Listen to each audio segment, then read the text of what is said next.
Pattern से आपके mind में क्या इमेज आती है? एक शेप, एक फिगर, एक पर्टिकुलर आइडेंटिकल शेप या आइडेंटिफिएबल शेप जिसको आप रिकॉग्नाइज कर सकते हो। वो शेप कैसी हो सकती है? कोई सी भी हो सकती है। इस तरह की शेप भी हो सकती है, या फिर एक इस तरह की शेप भी हो सकती है। मतलब शेप कैन बी एनी। अब आकर समझ लीजिए, पोएट्री ये कोई पोम है, इसी शेप में अरेंज की हुई है।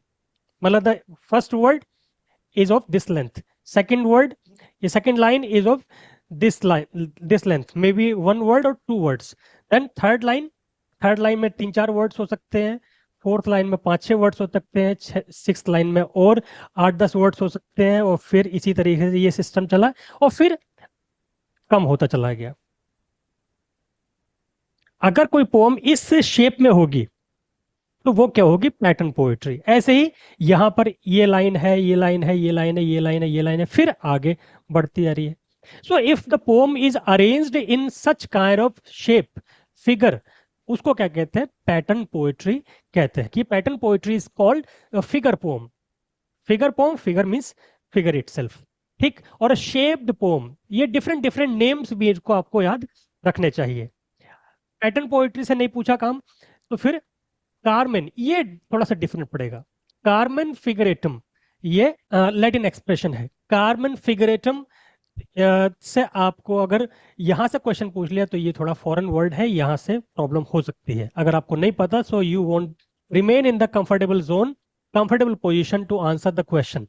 सो you need to remember these words also, they refer to pattern poetry, pattern poem. अब इसके बारे में एक तो पॉइंट ये है। दूसरा, in this kind of poetry lines are arranged in an unusual configuration. Unusual configuration है ये। यूजुअल कॉन्फ़िगरेशन क्या होता है? यहाँ से स्टार्ट हुई यहाँ तक, वो लेंथ डिपेंड हो सकती है। ये लेंथ हो सकता है कि 8 सिलेबल्स की हो या 4 सिलेबल्स की हो। कुछ पोम्स होंगी वो 6 सिलेबल्स की हो सकती है, कुछ जो है वो 3 सिलेबल्स की हो सकती है, मतलब 6 सिलेबल्स की, 4 सिलेबल्स की। सो वो लाइन इसी तरह की रहेगी। या तो छोटी लाइंस रहेंगी, बड़ी लाइंस रहेंगी, और बड़ी रहेंगी, लेकिन रहेंगी वो आइडेंटिकल, इसी तरह की जो आपको नॉर्मल पोम्स में दिखती हैं। बट ये कॉन्फ़िगरेशन जो होगा वो अनयूजुअल होगा। ये नॉर्मली, क्योंकि नॉर्मल पोएट्स ऐसा कर भी नहीं सकते। They are some gifted poets, और गिफ्टेड भी नहीं तो ये it is a matter of skill. ये आपको थोड़ी सी स्किल मतलब अरेंज करनी पड़ेंगी और एक्वायर करनी पड़ेंगी। मतलब you will have to think artificially. एक पोएट्री नेचुरल तरीके से तो आएगी नहीं शेप, ये एक आर्टिफिशियली आपको उसको सोचना पड़ेगा, वर्ड्स को अरेंज करना पड़ेगा, अपनी थॉट्स को उसी तरीके से सिस्टमेटाइज करना पड़ेगा। तो ये यहाँ पे एक अनयूजुअल कॉन्फ़िगरेशन, ये पॉइंट समझिए। तीसरा है the configuration conveys the emotional content of words. अब इमोशनल कंटेंट से आप इसको अगर पोम पढ़ोगे, कोई एग्जाम्पल पढ़ोगे, तब तो आपको समझ में आएगा कि इमोशनल इंटेंसिटी। अब जैसे यहाँ से वो इमोशन क्या होते चले गए? स्प्रेड होते चले गए, और फिर स्प्रेड होने के बाद में फिर नैरो होते चले गए, जैसे इस वाली शेप में। यहाँ पर स्प्रेड थे, फिर वो नैरो होते चले गए, फिर स्प्रेड होते चले गए। तो एक जिस तरीके से शेप, मतलब जैसे इमोशनल इंटेंसिटी होती है, इंटेंस इमोशन फिर धीरे धीरे धीरे डाइल्यूट होते चले गए, फिर इंटेंस होना शुरू हो गए, इस तरीके से। तो ये उस इमोशनल इंटेंसिटी, जिस तरीके से वेरिएशन हो रहा है उसमें, उस वेरिएशन को एज इट इज शेप में इन्होंने प्रेजेंट करने की कोशिश की हुई होती है, दैट्स इट। तो उसका ये पॉइंट, फिर इसका आंसर क्या है? All of the correct. ये सारे आंसर्स इसमें, सारे पॉइंट्स इसमें आ जाएंगे। मतलब पैटर्न पोएट्री के बारे में ये सारी इंफॉर्मेशन करेक्ट है। Such pattern poems are found in Greek anthology, बिल्कुल करेक्ट इंफॉर्मेशन है।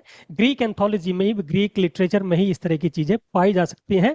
बाकी 20th सेंचुरी में कुछ राइटर्स ने इसको, गियोम एपोलिनेयर उसमें है, कुछ राइटर्स ने, फ्रेंच राइटर्स हैं, उन्होंने भी इसको ट्राई किया। But these writers can be counted in finger tips, बहुत कम होते हैं वो। इस तरह की अनयूजुअल चीजें बहुत कम ही लोग कर पाते हैं। तो लेकिन है तो आपको पढ़ना पड़ेगा उसको, ठीक। ईस्टर विंग्स एक एग्जाम्पल है, which is composed by 16th century English metaphysical poet George Herbert, is an example. तो वो ये एग्जाम्पल मैं आपको दिखा भी रहा हूँ। पैटर्न पोएट्री, अभी जब पैटर्न की बात कर रहे थे हम, वो पैटर्न यहाँ पे आपको साफ दिख लेगा। मतलब क्या है, यहाँ से ये इंटेंसिटी, इस इंटेंसिटी वो फिर नैरो होना शुरू हुई, और फिर स्प्रेड होना शुरू हो गई। तो एक तरीके से यहाँ से जो इंटेंसिटी थी ये नैरो होना शुरू हुई और फिर स्प्रेड होना शुरू हुई। फिर दूसरे स्टैंजा में नैरो होना शुरू हुई और फिर स्प्रेड होना शुरू हुई। फिर नैरो होना शुरू हुई, फिर वाइड होना शुरू हो गई। तो मतलब ये क्या है, जैसे इमोशंस आते हैं, इमोशंस स्टार्टिंग में बहुत हैवी हैं और फिर वो डाइल्यूट होना शुरू हो गए, और फिर जब डाइल्यूशन अपने एक्सट्रीम पर पहुंच गया फिर स्प्रेड होना शुरू हो गए। This is an example of pattern poetry.